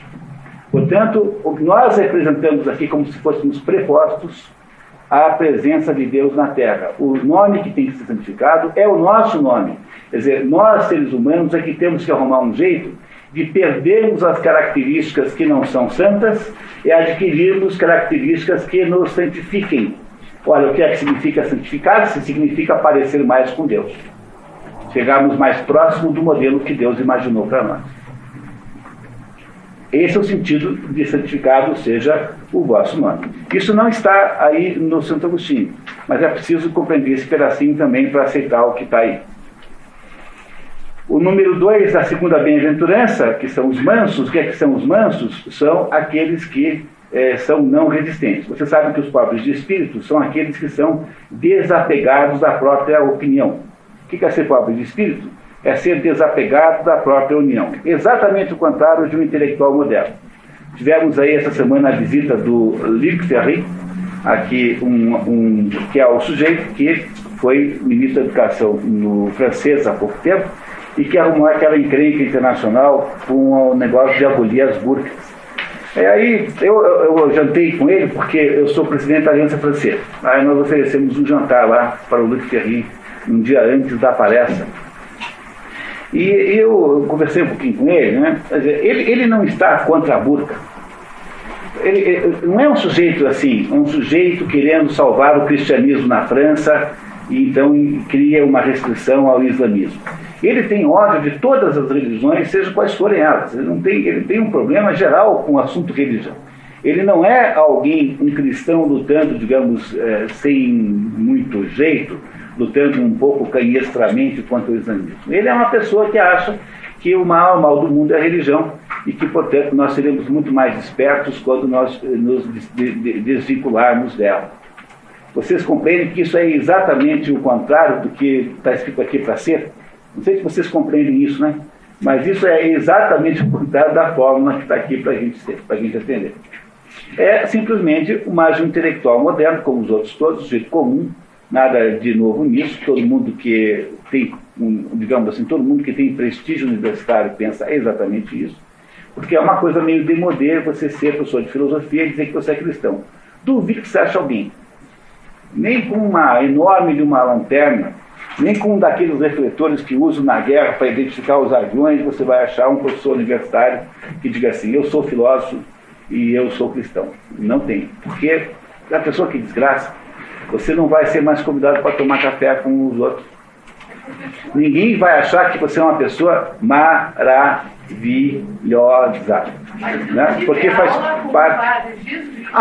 Era cristão e era um grande filósofo. Mas a gente está falando do pessoal de hoje, dona Ingrid. Eu tive professores de filosofia também que eram padres, né? O padre Fiero, né? O padre Mondré foi meu professor também. Mas essa é a turma antiga, né? Hoje a senhora entra no departamento de filosofia da Católica. Né? Não é? Aí então, se tem alguma coisa que não é católico naquele departamento, é o departamento de filosofia da Universidade Católica. Então tem um professor especialista em Marquês de Sade, por exemplo. Não estou brincando, estou falando o que é de fato. Tem um professor especialista em... Um dia eles foram fazer um simpósio sobre saúde mental, a filosofia como fonte de saúde mental, e os 3 assuntos eram Foucault, Nietzsche e Sartre. Foucault era um sujeito frequentador de clube de sadomasoquismo em Paris. O Nietzsche passou 20 anos no hospício, trancado lá, últimos 20 anos de vida. E o Marquês de Sade, eu acho que não seja exatamente um modelo de saúde mental. Vocês compreenderam o problema sério que está por trás disso? Isso eu só posso conversar com vocês, porque você, no final, esse assunto ficará entre nós. Mas vocês imaginem o problema que é lidar com esse assunto aí fora no mundo, né? No século é difícil. Mas, enfim, para não perder muito tempo, pessoal, porque aqui a coisa é complicada, né? O que é o manso? O manso é aquele que não resiste. Né? E o que não resiste tem um dom, uma virtude, um dom chamado piedade. O que é a piedade? Sabe o que é a piedade? A definição de piedade? É uma inclinação natural à imitação. Isso é piedade. Você, quando tem piedade, você quer imitar o Deus. Você imita aquele Deus que inspirou em você a piedade. Quem tem essa inclinação natural à piedade, né, e no Pai Nosso, a correspondência disso é: venha a nós o vosso reino, ou seja, entre nós a sua ordem, do jeito como você é, significa que nós aceitamos a ordem do céu. É isso que significa o venha a nós o vosso reino do Pai Nosso. Quando você passa para os lamentadores são o terceira bem-aventurança, dos lamentadores, já vai chegar aí. O que é que são os lamentadores? São saudosos mas aqui está errado, viu, pessoal? É dos bens terrestres, para ficar bem certo. Saudosos dos bens terrestres, não só saudosos do bem, dos bens terrestres. A virtude equivalente a isso chama-se ciência. Por ciência, compreenda-se consciência. Né? Consciência. E no Pai Nosso, esta digamos, bem-aventurança está representada pelo seja feita a vossa vontade, assim na terra como no céu. A terra submete-se ao céu, mesmo que nós tenhamos que perder alguma coisa com isso. Isso é essa ideia do Pai Nosso. Depois vem os famintos e sedentos, que também são bem-aventurados. A interpretação que faz a pastoral da terra é o MST, que são famintos e sedentos da terra do terreno da Araupel. Mas essa é apenas uma interpretação infantil, para não dizer coisa pior. Não é? O que eles fazem, na verdade, é rejeitar os bens falsos e desejam os bens verdadeiros. Para isso é que eles fazem o quê? Eles deixam de desejar certas coisas e querem outras. Ora, para que você possa vencer os desejos ilegítimos, é preciso ter fortaleza, que é o dom que segue a seguir. E este digamos, fortaleza, né? O correspondente no Pai Nosso é o pão nosso necessário à nossa subsistência do Pai Hoje. Precisamos do pão espiritual de verdade contra a ilusão. No item 5, os misericordiosos. O que são os misericordiosos? São aqueles que perdoam, mas perdoam por uma razão mais importante do que perdoar simplesmente. Perdoam porque se compadecem da dor alheia. Essa é, na verdade, o sentido de ser misericordioso, compadecer da dor alheia. E a virtude que advém daí é o conselho. Conselho é uma palavra difícil de explicar. Eu tentei explicar com prudência, estou arrependido nesse momento. Eu acho que conselho não é bem prudência. Conselho é a origem da palavra conselheiro. Conselheiro é aquele que diz para você o que é que você deve fazer. Portanto, o conselho, na sua origem, significa aquilo que é o certo a ser feito. Quando você se compadece dos outros, coloca-se no lugar daquele que sofre, então você tem uma medida de como é que você deve lidar com ele. Esse é o sentido da palavra conselho, no sentido que está aqui. Compaixão?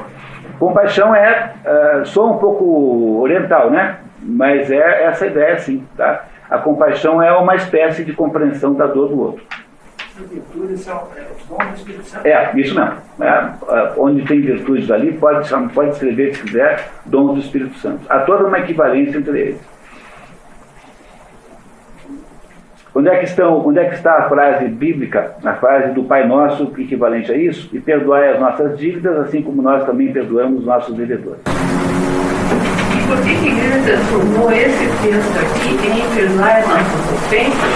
Porque depende da tradução. Né? As traduções variam, porque nunca esquecer que o Novo Testamento foi escrito em grego direto. Logo ele tem baixa polêmica. Mas quando pega o Velho, que é escrito em hebraico, e foi traduzido para o grego na tal da famosa tradução Septuaginta, que são 70 rabinos que em 70 dias, pelo folclore, traduziram a Bíblia do hebraico para o grego, para o uso dos judeus que sabiam só grego e não sabiam hebraico. Porque, não sei se vocês sabiam, o cativeiro da Babilônia foi um acontecimento tão sério e tão grave na história do judaísmo, que ele fez com que o judeu comum desaprendesse hebraico. O hebraico passou a ser falado apenas no âmbito do rabinato. Então, o judeu popular só foi aprender hebraico agora, no mundo moderno, com a fundação de Israel, que durante esse tempo todo, não. Um judeu no século XIX falava Yiddish, se fosse alemão, falava, como é que é aquela... Cada lugar tinha uma variante. A Espanha também. A Espanha tem uma variante, mas ladino, né? Ladino. Isso. Ladino é a língua judaica falada na Espanha e em Portugal. Não é? Portanto, o judeu só aprendeu a falar hebraico muito recentemente. Reaprendeu, né? Reaprendeu. O cativeiro da Babilônia foi tão grave, que para poder reconstituir a língua, eles tiveram que usar elementos estruturais da língua árabe que foram transpostos para a língua hebraica. São línguas parecidas, né? E essa é a razão pela qual a Bíblia, o Velho Testamento, sofreu, portanto, essa tradução intermediária. É claro que, modernamente, está cheio de padre erudito que sabe falar hebraico. Portanto, mesmo assim, há dificuldades muito grandes de tradução, porque algumas palavras têm um contexto que se perdeu. Logo, o fato de que isso é assim é muito perigoso, porque aí começa todo mundo a querer fazer uma interpretação moderna. Sabe qual é o problema do sujeito que quer reescrever a Bíblia para ela ficar moderninha? Aí o sujeito começa a instituir soluções politicamente corretas, digamos assim, porque acha que elas são mais adequadas, e aí quase sempre elas são falsas. É por isso que eu digo, para você pegar a tradução da Bíblia, pega lá a tradução antiga. Quanto mais eu vivo, mais eu gosto de livro velho. Que coisa impressionante, né? Devia ser o contrário, mas cada vez eu gosto mais dos livros velhos do que dos livros novos. Não é? Muito bem. Continuando, então, por favor, vamos lá. Pois não, Lindomar. Antes de ir para o próximo, só para ajudar aqui, pelo menos a mim, esclarecer, parece que quer causar uma inversão. Na primeira frase do Pai Nosso, nós temos lá, Pai Nosso que está no céu, santificado seja o vosso nome. E aí, então, nós interpretamos, né, com a sua ajuda, que nós é que temos que nos santificar, quer dizer, parecer um pouco com o céu. Nós estamos pedindo a Deus que nos ajude a nos tornar santos. Exato. Aí parecer um pouco mais, parecer um pouco mais com o céu, não é isso? Isso. Aí essa parte que nós estamos concluindo agora, do quinto, parece que está invertendo, né? Perdoai as nossas ofensas, assim como nós também perdoamos. Mas que estamos pedindo para Deus lá no céu imitar a gente. Só para ajudar um pouco, não parece isso? Não pareceu para mim. Não é assim. O que ele quer dizer é o seguinte: depois, talvez, o Lindomar, eu sugeria que a gente aguardasse o Santo Agostinho chegar nesse ponto, porque na verdade eu estou antecipando tudo, olhando para esse quadro aqui antes da hora, tá? Já chegamos lá, tá? Okay? Só para dar uma olhada, uma certa ideia geral das coisas. Limpos de coração, que é a sexta bem-aventurança. Qual é o sentido disso? Ser simples. O que é ser simples? Ser simples é ter inteligência, é mais do que entendimento. Inteligência no sentido da palavra grega nous. Inteligência é a capacidade que o ser humano tem de olhar e ver o que é. Ponto. Sem que é preciso fazer um raciocínio medonho, sem que você precise ser físico nuclear, sem que você tenha estudado lógica aristotélica, não precisa. Nós temos uma espécie de intuição intelectual que permite que a gente consiga ver, contanto que nós sejamos simples. Mas se você tem o pé inchado, se você tem muito a consideração sobre as suas próprias opiniões, sabe o que você pensa? Você pensa que é aquela besteira que você pensou e que gerará muitos mais problemas do que soluções, é alguma coisa que vale a pena você ficar estudando 40, 50 anos agora. Quer dizer, você não enxerga nada porque você ficou prisioneiro do labirinto de enganos, de auto-enganos que você gerou. Se você for um grande filósofo, você vira o Kant. Então, o que é o estudo de Kant na universidade? É o estudo de problemas kantianos. O que são problemas kantianos? Ora, o Kant quer explicar a realidade, não consegue, e porque não consegue, ele gera uma infinidade de problemas insolúveis. E em filosofia chamam-se aporias. A partir disso, então, todo o mundo filosófico passará a vida estudando as aporias kantianas. Ou seja, em vez de estudar filosofia, quer saber o que é? Você passa a vida estudando problema de filosofia ruim. Quer dizer, qual é o sentido de ter uma coisa dessa? Né? Vocês compreendem que isso é completamente inútil? Portanto, só é limpo de coração quem é humilde. Tem que ser pobre de espírito para poder ter essa limpeza do coração. Ele gera o quê? Inteligência. E não nos deixa cair em que tentação? Pessoal, pelo amor de Deus, olha aqui, ó. Deus não está preocupado se você come 3 ou 4 quindins, entendeu? Sabe, a coisa que mais me aborrece nessa história é que o sujeito fica depois achando que isso aqui é para a gente não comer uma caixa de bis. É para... meu Deus. Vocês acham que Deus está preocupado com você? Se você comeu mais bis ou comeu menos bis? Será que alguém é capaz de manter essa ideia? A tentação que você tem que evitar, a única que interessa, é essa tentação que está aqui, é a tentação de achar que você pode fazer um mundo melhor do que Deus.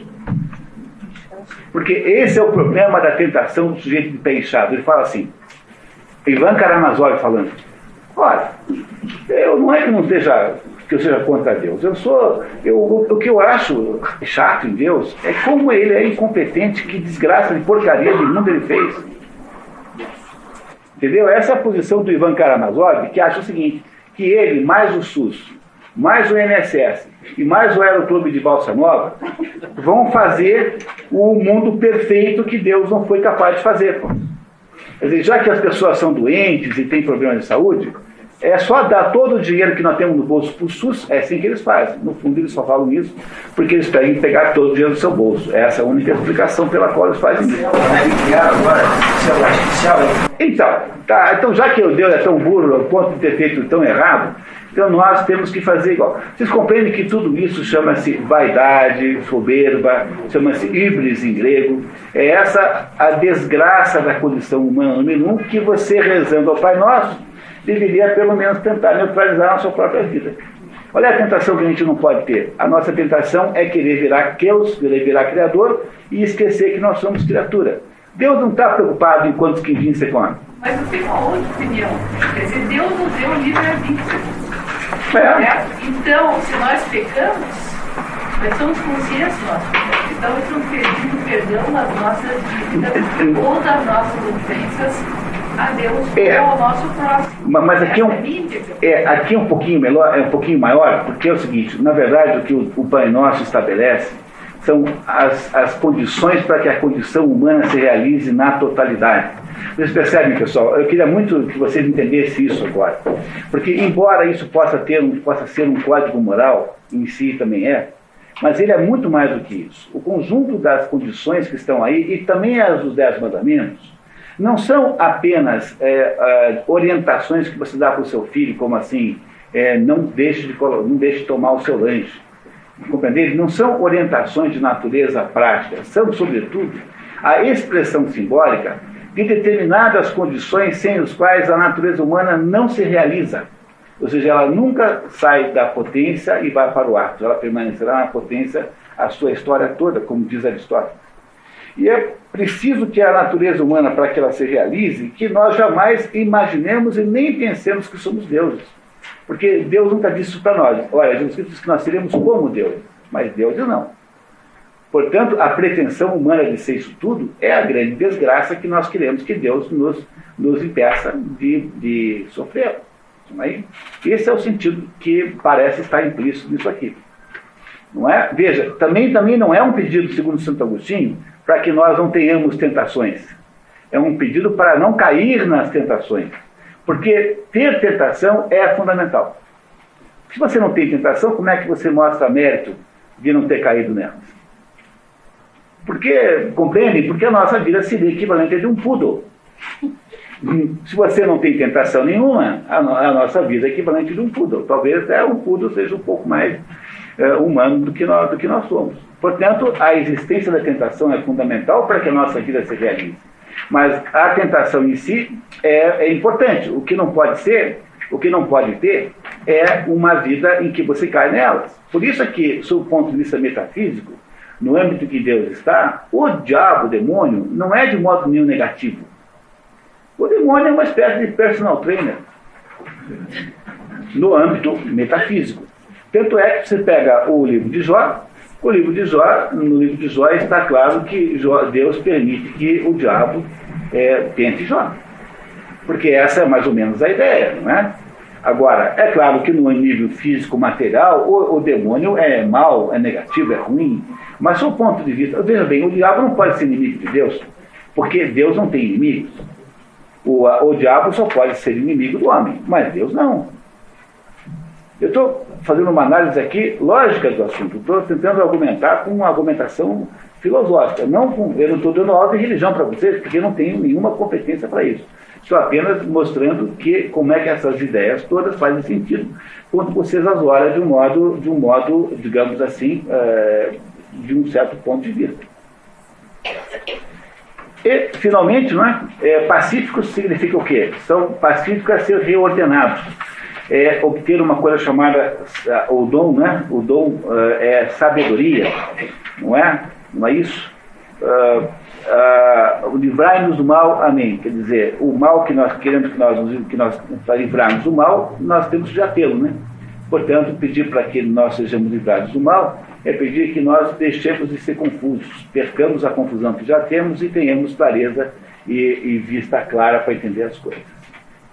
Portanto, se você olhar para os 10 mandamentos e para as bem-aventuranças, com olhos, digamos assim, um pouco mais profundos, você irá invalidar todas essas traduções politicamente corretas, essas traduções aí desta heresia cristã chamada Teologia da Libertação, que é uma facção herética do cristianismo. Né? O Dom Helder Câmara dizia, melhor, o Nelson Rodrigues dizia, que Dom Helder Câmara só olhava para o céu para saber se tinha que sair de guarda-chuva de casa e que não olhava para o céu por nenhuma outra razão. Quer dizer, todas as interpretações sociológicas, politiqueiras, todas as interpretações não parecem estar realmente ser capazes de aproveitar todo o potencial que há de uma coisa como essa. Se vocês, no entanto, chegaram até aqui, nós precisamos dar um passo à frente agora e continuar lendo, tendo feito esse pequeno reparo, né? Nós estamos, Dona Inga, a senhora lembra onde é que nós estamos? No 6, não é? Bem-aventurados que têm fome e sede de justiça, porque serão fartos.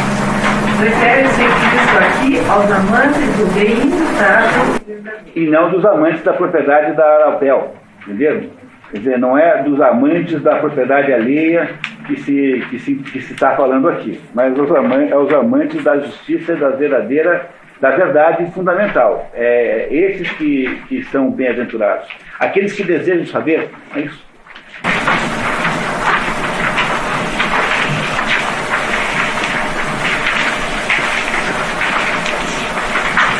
Por favor, quer continuar? Bem-aventurados misericordiosos, porque eles alcançarão a misericórdia. Diz o Senhor que são bem-aventurados que socorrem os miseráveis, porque tem por recompensa o serem libertados da... Nós já fizemos um pouquinho de interpretação maior sobre isso, né? Miséria no sentido muito mais propriamente de que a gente deve ter aquela capacidade de compaixão. Quer dizer, o misericordioso é aquele sujeito que se coloca no lugar do outro. É fundamentalmente essa a ideia aqui. Por favor. Bem-aventurados limpos de coração, porque eles serão a Deus. Coração limpo é o mesmo que coração simples, e assim como essa luta não se pode ver senão por olhos limpos, tampouco podemos ver a Deus se não está limpo aquilo como o que é. E onde é que está a sujeira? A sujeira está no pé inchado. Quer dizer, nada impede tanto de ver as coisas todas quando quanto a levar as nossas próprias ideias demasiado a sério, demasiadamente a sério. É isso que nós não podemos fazer. Não é? Veja que toda a fórmula da bem-aventurança é a forma da humildade. O que é que significa que você topa que o céu venha para a terra? Significa o seguinte, que mesmo que você não entenda bem por que é assim, quer dizer, mesmo que você ache que esse mundo tem alguma imperfeição, é preciso ter uma espécie de admiração por isso, é preciso ter alguma espécie de respeito cerimonioso por isso, é preciso ter uma espécie de humildade e dizer assim, eu não sei muito bem por que isso é assim, mas deve ser por uma boa razão. Havia aí um filme circulando, que agora saiu de moda, chamava-se Quem Somos Nós, e esse filme aí é um filme absolutamente equivocado. Quando o filme estava no auge, eu fazia uma palestra, fiz em vários lugares na BRH, você lembra? Que era com o objetivo com função de saúde pública mesmo, né? Como a minha função social de consertar a cabeça dos outros, porque esse é o filme que diz que o mundo é do jeito que você quer que ele seja, porque você, afinal de contas, é uma espécie de Deus. E você, então, pode arbitrar sobre a realidade se você quiser. Não é uma ideia tão infantil. As crianças têm essa ideia até os 4, 5 anos, depois elas desistem disso. No entanto, no mundo moderno completamente infantilizado, continua achando uma coisa dessa, né? Mas, para os casos mais graves, as pessoas que haviam sido mais impactadas pelo filme encontravam-se em estado muito grave de contaminação, eu recomendava pegar um filme na locadora, na sessão infantil, chamado Um Pequeno Milagre, de uma criança, um menino chamado Simon Birch, que era tão digamos assim, com uma vida tão ruim, ele era tão, nasceu surdo, nasceu torto, nasceu cego, quase cego. Olha, a criança era tão horrorosa que tiveram que botar isso o filme no berçário, naquele berçáriozinho onde os pais esqueceram a criança na maternidade. Não é? E esse menino, apesar de ter todas as piores situações que alguém possa ter, ele achava que ele era daquele jeito por alguma razão. Ele não sabia qual era, mas ele sabia que aquilo tinha algum sentido. Pois achar que alguma coisa tem algum sentido, mesmo que você não sabe, isso é que significa aqui na Bíblia, no Pai Nosso, ser pacífico. Pacífico é você aceitar aquilo que está aí na sua volta com uma confiança e cega em que Deus fez aquilo por alguma razão que você não conhece e que você eventualmente vai ter que esperar o tempo certo para que a razão seja revelada. É mais ou menos essa ideia que está aqui. Do bem conjunto é o segredo, né? Pois é da mesma turma. É da mesma turma. Tá? Então esse negócio vocês podem cuidar. Tá? Tá bem? Continuamos. É um velho, né? Nós, né? Bem-aventurados os pacíficos, porque eles serão chamados filhos de Deus. São esses que são capazes de aceitar alguma coisa pacificamente, ou seja, têm a capacidade de submeter-se àquilo. Existia sempre uma corrente que viu antigamente que se a criança nasceu com defeito, coisa assim, a culpa era que os pais tinham pecado. Mas é uma maldição isso. Não, mas isso já é outra coisa, uma espécie de espiritismo, não é porque a pessoa na outra... Por favor, tá? Quer dizer, as razões, toda a tentativa de achar que o sujeito nasceu todo, porque na outra encarnação passou por cima de alguém, deu qual automóvel, quer dizer, isso tudo é gnosticismo, não tem absolutamente nada que nós estamos falando aqui. Mas eu escutei isso no colégio de Divina Providência. Sim, mas as pessoas aqui no Brasil são essa história. Quando o René Guénon descobriu que aqui no Brasil tinha padre maçom, ele ficou 3 dias de boca aberta sem conseguir fechar a boca. Ele tentava. Mas não conseguia. Quer dizer, há uma bula papal que diz que se você é maçom, você está excomungado automaticamente. Mesmo que ninguém saiba que você é maçom. Pois aqui no Brasil não tem padre maçom? Pois é, aqui no Brasil, não é critério para coisa nenhuma. Tá? Quer dizer, isso aqui não serve nem para coisa nenhuma. Porque isso aqui, o Brasil é realmente um país sujeito. Então, portanto, só que é uma irmandade de Europa, né? Mas ela se acomoda aqui, a cor local. Tá? Não é isso? Continuando. A perfeição reside na paz em que não há resistência nenhuma. Por isso são pacíficos os filhos de Deus, porque em Deus nada resiste. E os filhos devem ser semelhantes ao Pai. São pacíficos consigo mesmos, pois que, ordenando todos os movimentos da alma e submetendo-nos à razão, isto é a mente e ao espírito, vivendo tomar os concupiscêncios na carne, se transforma em reino de Deus, onde tudo está ordenado, de modo que o que é principal e excelente no homem seja o que o domine, sem oposição de tudo, como temos em os animais. E onde isso mesmo que prevalece no homem, a saber, a mente e a razão, está por seu turno submetido ao que lhe é superior, que é a própria verdade, o Filho unigênito de Deus. Pois não pode mandar-lhes inferiores àquele que não se submete ao superior, que é essa paz que se dá na terra aos homens de boa vontade. Essa a vida do sábio, perfeito e que maravilha, né? Só explicar aqui um ponto que talvez vocês não compreendam. Santo Agostinho separa a mente em espírito e razão, né? Então essa é uma noção aristotélica. Aristóteles dizia que nós temos 3 funções da alma: a função vegetativa, que é aquela que preside a vida, essa também tem nos animais e as plantas. Nós temos uma função sensitiva, que são os nossos sentidos, que captam o mundo externo e reagem a ele com desejos ou repugnância, né? Então você, quando vê lá um copo de chope, você fica com desejo. Quando você vê lá um urso correndo na sua direção, você tem uma natural repugnância àquela aproximação. Então a alma sensitiva, ela reage assim. Todas as nossas emoções pertencem à alma sensitiva. E essa também tem os animais. O teu cachorro também fica feliz quando você volta para casa, ou não fica. Mas uma das duas coisas acontecerá com ele, né? E a terceira função da alma, que é a função racional, segundo Aristóteles, é uma função que tem em si própria, tem cinco funções. Quer dizer, a função da alma, a função racional, ela preside uma coisa chamada frônesis, que é o saber viver. Portanto, quando você está se deparando com algum excesso emocional, por exemplo, você quer matar alguém que lhe deu uma flechada. Quem diz para você não fazer isso é essa função da sua alma racional, que impede. Não é? Há uma segunda função da alma racional, que é técnica, que é de onde vem a palavra técnica, que é a capacidade de produzir coisas. Há uma terceira função chamada nous, ou nous em grego, o espírito, de onde vem a palavra, por exemplo, noológico. Nous é uma coisa que não é humana, segundo Aristóteles. Não é? Eu sempre explico o nous dizendo que o nous é como se o nous fosse uma espécie de bisturi que o médico esqueceu dentro do corpo do paciente. Quer dizer, Deus, quando nos fez, esqueceu alguma coisa dentro de nós, que é alguma coisa que não é humana, que chama-se intelecto ou nous.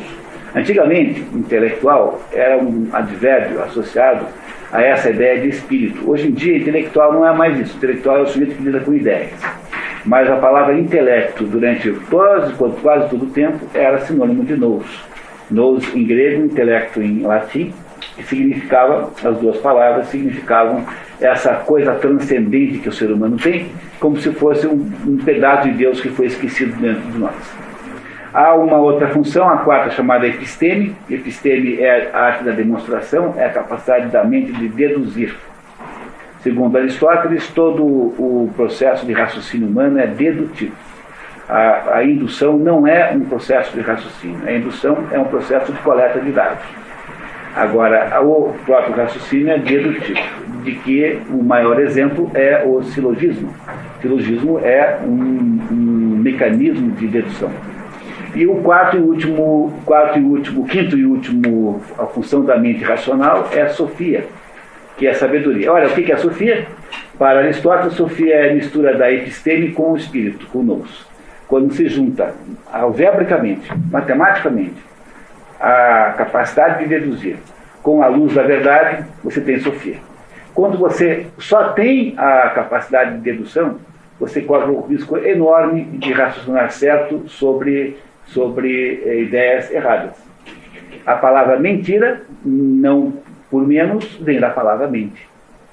O que é uma mentira? A mentira é uma história que não tem contradições internas e que, portanto, parece verdadeira, mas que é falsa em si. Por quê? Porque ela não passa no teste da verdade. Intuitivamente você sabe que aquilo é errado. No entanto, sob o ponto de vista formal da apresentação das relações da ideia, a palavra mentira não tem contradições. Por isso, o mentiroso é o sujeito que constrói histórias sem contradições. No entanto, aquilo que ele está dizendo é mentira. Por quê? Porque ele não tem nous, ele só tem episteme, mas não tem nous. As premissas estão erradas, compreenderam? São falsas, por isso é que está errado. Portanto, quando ele diz aqui que é para botar na mente humana, ele está falando tanto do espírito, que é o intelecto, que é o nous, quanto da razão, que é essencialmente episteme. Podemos continuar, dona Aninha? Bem-aventurados os que padecem perseguição por amor à justiça, porque deles é o reino dos céus. Composta anteriormente afirmada aquela paz, por mais perseguições que trama de fora o que fora foi lançado? O que fora foi lançado não fará senão aumentar a glória que é conforme a Deus, sem derrubar nada daquele difícil nem conseguir, ao lugar nas suas imaginações, nada mais que fazer gerar a felicíssima firmeza que há a ver. É para você não ficar por aí reclamando que você é perseguido. Ora, haverá coisa mais normal do que você ser perseguido? Se Jesus Cristo foi perseguido, por que raios d'água eu não serei? Que eu que sou um nada. Compreenderam? Quer dizer, você não adianta ficar reclamando que não gostam de você, que o perseguem, que você de alguma maneira é discriminado. Pois se Jesus Cristo, que é de Deus, foi discriminado e foi perseguido, por que cargas d'água que a nossa porca vidinha de nada não seria? Portanto, para de se reclamar, para de ser bobo. Né? É isso que está dizendo aqui. Os que sabem disso são bem-aventurados. Bem-aventurados sois quando vos vigiarem e vos perseguirem, e disserem todo mal contra vós, mentindo por meu respeito. A partir daqui começa a dirigir-se aos presentes, conquanto dito anteriormente também se aplicasse aos que o escutavam. E conquanto o que agora dizia aos circunstantes, também se dirigisse aos ausentes e aos que ainda estavam por existir. Portanto, até aí, então, ele não falou com quem está ouvindo. Né? Ele falou genericamente. A partir desse momento é que ele está falando com quem está lá ao pé daquele monte ouvindo o seu sermão. Né? A partir desse momento só que Jesus Cristo fala com quem o está ouvindo. Diretamente, né? Folgai, juntai, porque o vosso galardão é porque Deus nos céus. Pois assim também perseguiram os profetas que foram antes de vós. Galardão é recompensa. Recompensa, glória. Não basta suportar 10 coisas para despedir o prêmio. Há que tolerá-las em nome de Cristo, e não só com paciência, mas também com alegria. Muitos hereges, que em nome de Cristo seduzem as almas, padecem tais coisas, mas são excluídos dessa recompensa, porque não se diz simplesmente: bem-aventurados que sofrem perseguição, mas se acrescentou, por amor da justiça. Portanto, se você for um sujeito maniqueísta, se você for um ariano, os arianos são aqueles que achavam que Jesus não é Deus. Então, se você vai ser perseguido e morto por causa disso, isso não quer dizer que você vá para o céu, porque justamente você foi perseguido pela causa errada. A justeza da causa é fundamental para que aquela perseguição o transforme em bem-aventurado. É isso que ele está dizendo, que não é qualquer perseguido que serve. Então, se me dizer que o coitado do Trotsky recebeu uma machadada na cabeça do Mercader, lá no México, e que por causa disso ele vai para o céu, o Trotsky está muito enganado, que ele não vai para o céu, porque o Trotsky, embora tenha sido perseguido pelo Estado, não foi pela razão certa. Quer dizer, o Trotsky perseguido pelo Estado porque o outro queria matá-lo, se ele teria feito a mesma coisa se fosse o contrário. O Trotsky não tem nenhum mérito humano de nenhuma espécie, não é? No entanto, ele foi morto de modo violento. Isso não transforma num bem-aventurado. É isso que ele está dizendo aqui. 3. Vós sois o sal da terra, e seu sal perder a sua força, com que outra coisa se há de salgar, para que nenhuma outra coisa mais fica servindo, senão para se lançar fora e ser pisado dos homens. Se vós, de certo modo, deveis condimentar os povos, deixais perder o reino dos céus por meio de perseguição, quem serão os que vos hão de tirar a vós do erro, tendo-vos Deus escolhido para libertar os seus erros aos demais? É o que diz o Frei Borromeu para o Dom Abondio, nos Noivos de Manzoni. O padre Abondio é um covarde, não é? E para se resguardar contra a perseguição do Rodrigo, que é uma espécie de tirano, tá? Ele então não quer casar aqueles dois, que é o Renzo e a Lucia. E aí chega uma hora em que o Frei Borromeu, que de fato existiu, um personagem histórico, ele diz para ele assim: quem falou para você que, sendo padre, você ia preservar a sua vida? Quem falou para você que ser padre significa que você não tem mais risco? Pois é justamente o contrário. Pois você está aqui justamente para exatamente acontecer isso com você, para você morrer se tiver que morrer. Portanto, deixa de frescura. Não é? É isso que ele está dizendo.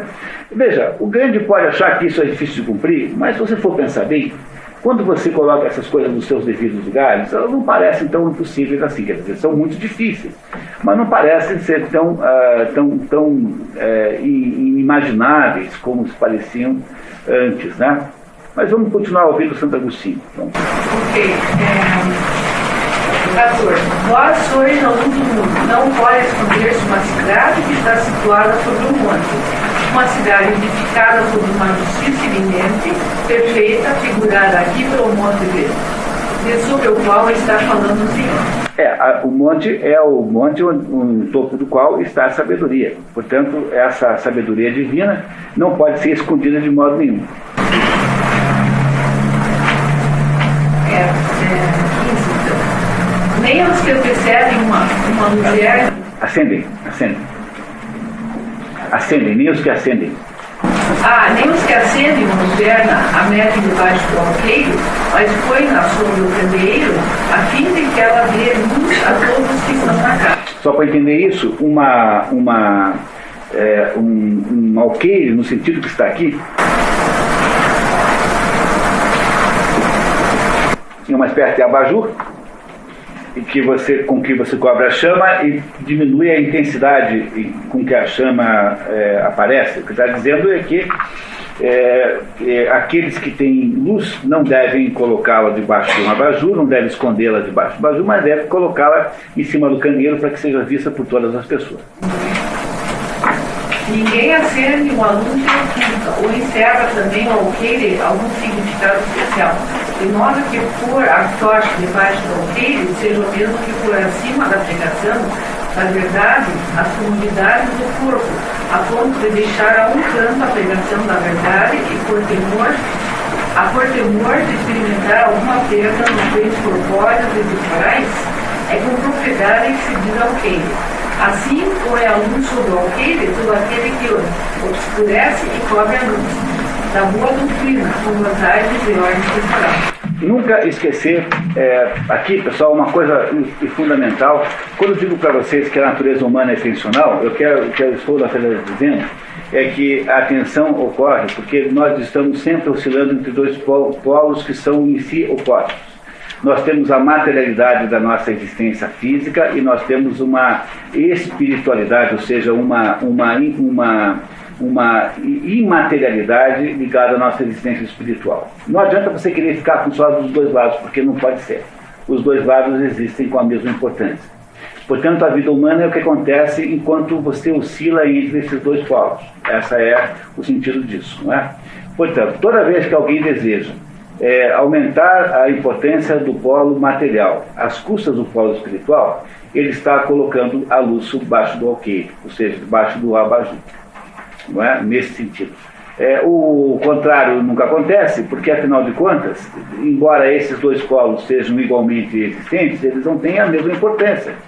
Porque o polo imaterial, justamente por ser imaterial, portanto não estar sujeito ao devir à mudança, é necessariamente maior. Não é? O que são 70 anos de vida perto da eternidade. Não é? Logo, o polo imaterial necessariamente tem que subordinar-se ao polo material. Essa é toda a história da mitologia grega. Quando nós vemos aqui a teogonia, vocês perceberam que Urano é o polo espiritual, Urano é o céu matam o polo, ou melhor, a Terra, Geia, mata Urano, ou melhor, não mata, mas o neutraliza com a ajuda do seu filho Cronos, que é tempo. O tempo só existe onde há matéria, porque onde não há matéria não há tempo. Não é? Não é isso? Onde não há matéria, não há tempo. É por isso que é possível, já explicou Santo Agostinho aqui em outro episódio, é possível você ter o livre-arbítrio e, ao mesmo tempo, Deus ter ciência de tudo.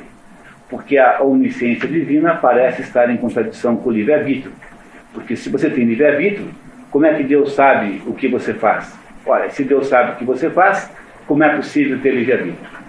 Essa contradição é uma contradição meramente aparente, não tem nenhum cabimento, porque quem a faz está confundindo duas ordens de realidade. A ordem humana, que é uma ordem material, portanto é uma ordem física, onde há tempo, e a ordem espiritual, onde Deus vive, onde não há tempo nenhum, porque Deus não vive no tempo. Logo, para Deus, todas as coisas acontecem ao mesmo tempo. O conhecimento que Deus tem é simultâneo. O mestre Eckhart dizia que Deus está fazendo o mundo nesse momento. Porque para Deus não há noção de tempo. É por isso que Deus permite que você escolha e Ele não abre mão da sua onisciência, porque essas duas coisas existem em graus de realidade muito diferentes um do outro. A explicação para isso é a explicação de Santo Agostinho nas Confissões. Está explicado desse jeito, quem quiser a referência para isso. Não é?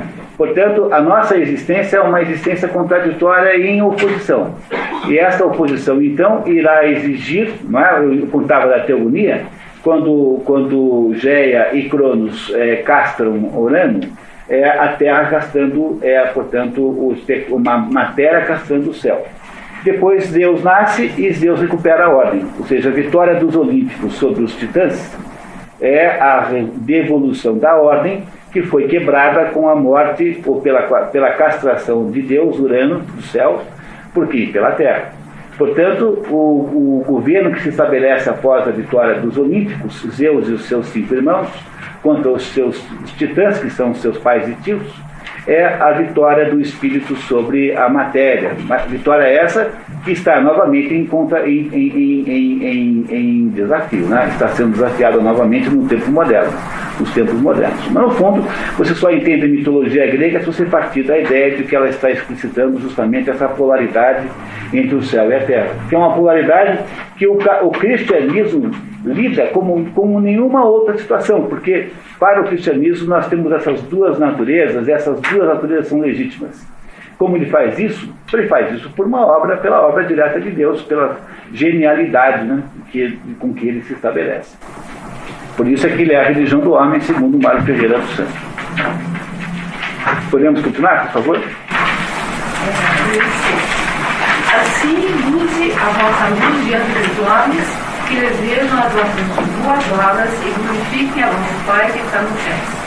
O louvor deve dirigir-se para honrar não o homem, mas a Deus, como mostrou o Senhor quando eles levaram aquele paralítico e quando as chuvas, ao ver o cuidado, admiraram o poder, qual se descreve no Evangelho. Primeiro, e glorificar a Deus, que Deus dá o poder aos homens. Então, é preciso, portanto, sempre mostrar amor a Deus e não ficar usando essas coisas como vaidade, né? Para você não sair das bem-aventuranças. 17, por favor. Não julgueis que vim destruir a lei ou os profetas. Não vim a destruí-los, mas sim a dar-lhes cumprimento. Isso é muito importante, porque o que está aqui Jesus dizendo, que está autorizado o Velho Testamento dentro do cristianismo. Portanto, o cristianismo incorporou o Velho Testamento ao seu corpo doutrinal. Pois se realiza o que se acrescentou para uma perfeição, com mais razão se realizará o que havia já no começo. Por favor. 18. Porque em verdade vos afirmo que enquanto não passar o céu e a terra, não passará da lei um só i ou um tio, sem que tudo seja cumprido. Esse i é o iota, grego, né? I ou iota em grego. E quando Cristo diz, não desaparecerá da lei um só iota, não pode isso constituir mais que uma expressão enfática da perfeição, uma vez que se cumprirá perfeitamente a lei em cada uma das suas letras. E por ser o iota a menor de todas as letras, escrevendo-se com um só traço, e por ser o ápice uma pequeniníssima partícula de se ler, que se lhe põe por cima com aquelas palavras, nos dá a entender que o Senhor, que na lei até as coisas mais significantes têm que ser cumpridas. O ápice que está em cima do iota é um sinal gráfico que indica o alongamento do som do i. Pode ser um tracinho, ou pode ser uma vírgulazinha, diversas notações em grego para essa mesma coisa. Então é isso que se chama de ápice. É um sinal gráfico para indicar um valor fonético diferente. Por favor. Aquele, pois, que quebraram esses mínimos mandamentos e que ensinaram assim aos homens, ser chamado muito pequeno no reino dos céus. Mas o que os guardar e ensinar a guardá-los, esse será reputado grande no reino dos céus. O que parece estar escrito aqui, sem olhar para Santo Agostinho, é que aquele que desrespeitar as coisas minúsculas não é que vai perder o reino dos céus, mas vai entrar por último da fila. Por isso é que não está aqui estabelecida a condenação daquele que for pequeno, mas esse que é pequeno vai para o fim da fila. Não é? Santo Agostinho não entende assim. Olha só o que ele nos diz. Pode ler, por favor. Os mandamentos muito pequenos são por conseguinte significados pelo iota e pelo ápice. E aquele que violar nesses mínimos mandamentos e assim os ensinar, ou seja, enquanto os viola, não enquanto os encontra ou os lê, será considerado no mínimo no reino dos céus. E por isso mesmo não estará talvez no reino dos céus, onde não pode estar senão os grandes. O Santo Agostinho tem dúvida, tanto é que ele escreveu talvez.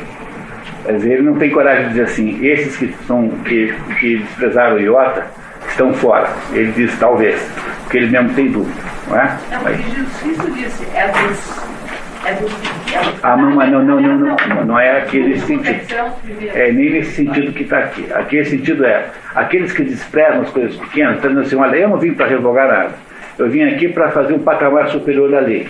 Porque há uma lei dos judeus e uma lei dos cristãos. Há uma primeira aliança e uma segunda aliança. A segunda aliança é diferente da primeira. Nós veremos daqui a pouquinho por que é diferente. Mas ele está dizendo que não é para jogar o que veio antes fora. E nem mesmo um pequeno iota com o seu ápice. Porque aqueles que fizerem isso, talvez não vão para o reino dos céus. Ele não está dizendo que estão fora. Está dizendo que talvez não vão. Porque ele também tem dúvidas sobre se isso não está implícito aqui dentro do texto bíblico. 20. Porque eu vos digo que se a vossa justiça não for maior e mais perfeita do que a dos escribas e a dos fariseus, não entrareis no reino dos céus. Porque a justiça nova, que é essa que Jesus Cristo produz, a justiça de Cristo, essa é que tem que ser atendida, mas ela não exclui a anterior, ela apenas a aperfeiçoa e modifica de alguma maneira, sem excluir nem um pedacinho, nem o iota com o seu ápice em cima.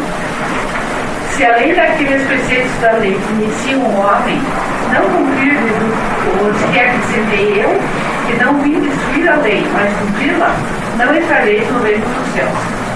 A justiça dos fariseus limita-se ao não matar. A daqueles que hão de entrar no reino de Deus chega a não irar-se sem motivo. Muito bem. E aqui tem uma coisa de uma importância que eu não sei se eu consigo explicar para você.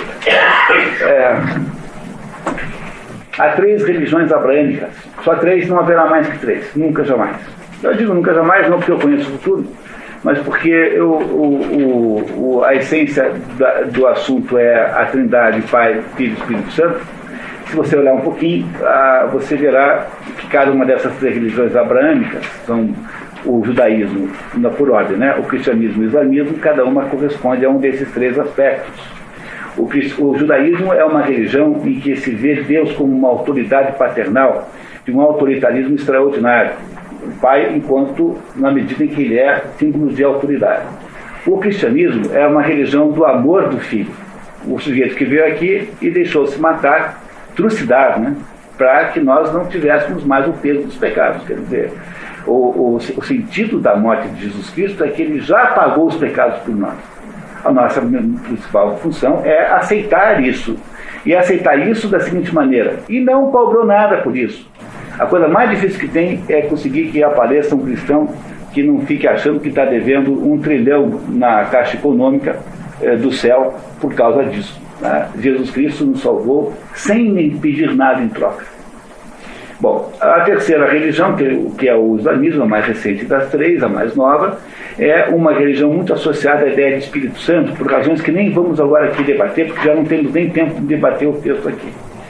Portanto, a religião nova que Jesus cria é uma religião de natureza misericordiosa, porque o Jesus Cristo, a pessoa de Jesus Cristo, ela representa uma misericórdia que não existe na pessoa do Deus judaico pura e simplesmente. São pessoas muito diferentes. Logo, se você pensar bem, o que está escrito aqui nesse pedacinho, que nos explica aqui Santo Agostinho, é de que no cristianismo, muito mais importante que qualquer outra coisa, é aquilo que se chama de intenção. E isso é uma coisa tão extraordinária. Em seguida vocês verão um paralelo que eu farei com a própria cultura grega. A intenção é de todas as coisas a mais importante. Não há nada que seja tão característico dos nossos atos do que a intenção com que eles são feitos. Quando você desvia, portanto, o eixo da moral cristã de um eixo de cumprimento de regras rígidas para o eixo da intenção, você descobre que esse cristianismo é muito mais humano do que a fórmula anterior. Mas a fórmula anterior tem que existir porque você precisa do contraste com o anterior para que você possa produzir misericórdia, porque eu não tenho possibilidade de ter o colorido se eu não tiver o incolor. Eu não tenho a possibilidade de ter o velho se não tiver o novo. Eu tenho que ter a religião anterior porque eu preciso fazer para o contraste com ela esse processo de melhoramento. Eu não posso simplesmente extinguir o que veio antes. E é por isso que está tudo mantido. E de alguma maneira aperfeiçoado. Por isso que é uma segunda aliança. Reparem como isso vai ficando claro agora, por favor, tá? Eu não quero atrapalhar o senhor. Uma vez eu perguntei para o médico, Deus não ortodoxo. Eu disse, por que Deus nunca aceitaram Jesus Cristo? Ele disse, porque nós não podemos acreditar que Deus possa ter-se vivido ao mundo de uma forma humana. Eu disse, então, na sua opinião, quem foi Jesus Cristo? Foi um grande rabino? Mas também pensam assim os islâmicos. Há mais menções a Nossa Senhora no Corão do que no Novo Testamento, por mais incrível que pareça. Não é? O Jesus Cristo é uma personagem importante no islamismo também. Só que ele não tem a dimensão ontológica que tem Jesus Cristo para o cristianismo, onde ele é Deus em pessoa. Portanto, há uma diferença de dimensões. Mas não um desprezo, não uma desconsideração. Não é? Continuamos, por favor. Mais um pouquinho. Ouvistes que foi dito aos antigos, não matarás, e quem matar terá ardel no juízo. Com efeito, é muito mais grave esse último, o que mostra que há vários graus de condenação, do mais leve ao mais grave, ou seja, no juízo, a Geena do fogo. Geena é inferno em hebraico. Geena é inferno em hebraico. O que ele está dizendo é que os pecados são progressivamente mais graves, portanto, as condenações também são progressivas. Não há uma condenação única para todos os pecados. Ficará claro no próximo pedacinho aqui agora. Pois eu digo-vos que todo o que se ira contra seu irmão será réu no juízo. E o que disser a seu irmão, Raka é um xingamento, significa vazio, significa imprestável. Raka é um xingamento. Será o réu no conselho. E o que ele disser, és um tolo, será réu do fogo do inferno. No primeiro caso, há no seguinte um só elemento, a ira. No segundo, há dois, a ira e a exclamação irada. No terceiro, há três, a ira, a exclamação irada e nessa, a expressão ofensiva. Eis, pois, os três estados do réu, o do juízo, o do conselho e o da ira. São 3 graus de condenação diferentes. O que ele quer dizer com isso é que no fundo, se você conseguir ter a boa intenção, porque no conceito da lei anterior, é assim, é olho por olho, dente por dente. Já vai entrar nesse ponto. Você fez, está errado. Não fez, está certo. Nova lei de Jesus Cristo, é assim, você desejou o mal, então você está errado, mesmo que não tenha feito. Você desejou o bem e fez, este mal feito merece misericórdia. Entenderam a diferença das duas leis? A lei antiga vai pela aparência, por isso que eu consigo ser muito hipócrita na lei antiga, porque eu consigo ser um fariseu, no sentido negativo de hipocrisia. Eu finjo bem e eu me safo. Na lei nova, não. Se eu estou fingindo, eu estou muito mal desde o início. Agora, pode ser que eu tenha feito uma coisa errada, mesmo que eu tenha feito com bom coração. Pois esse engano que eu cometi pode ser perdoado, porque a intenção era boa. O que ele está mostrando aqui é que a diferença fundamental da velha para a nova lei está fundamentalmente na sua intenção. Bom, pessoal, eu nem sei como é que nós vamos fazer isso, mas eu acho que era hora de parar para a gente tomar um café. Nós hoje somos muito surpreendidos com um público muito além maior do que o normal. Espero que vocês consigam tomar café ali. Voltamos daqui a 15 minutos.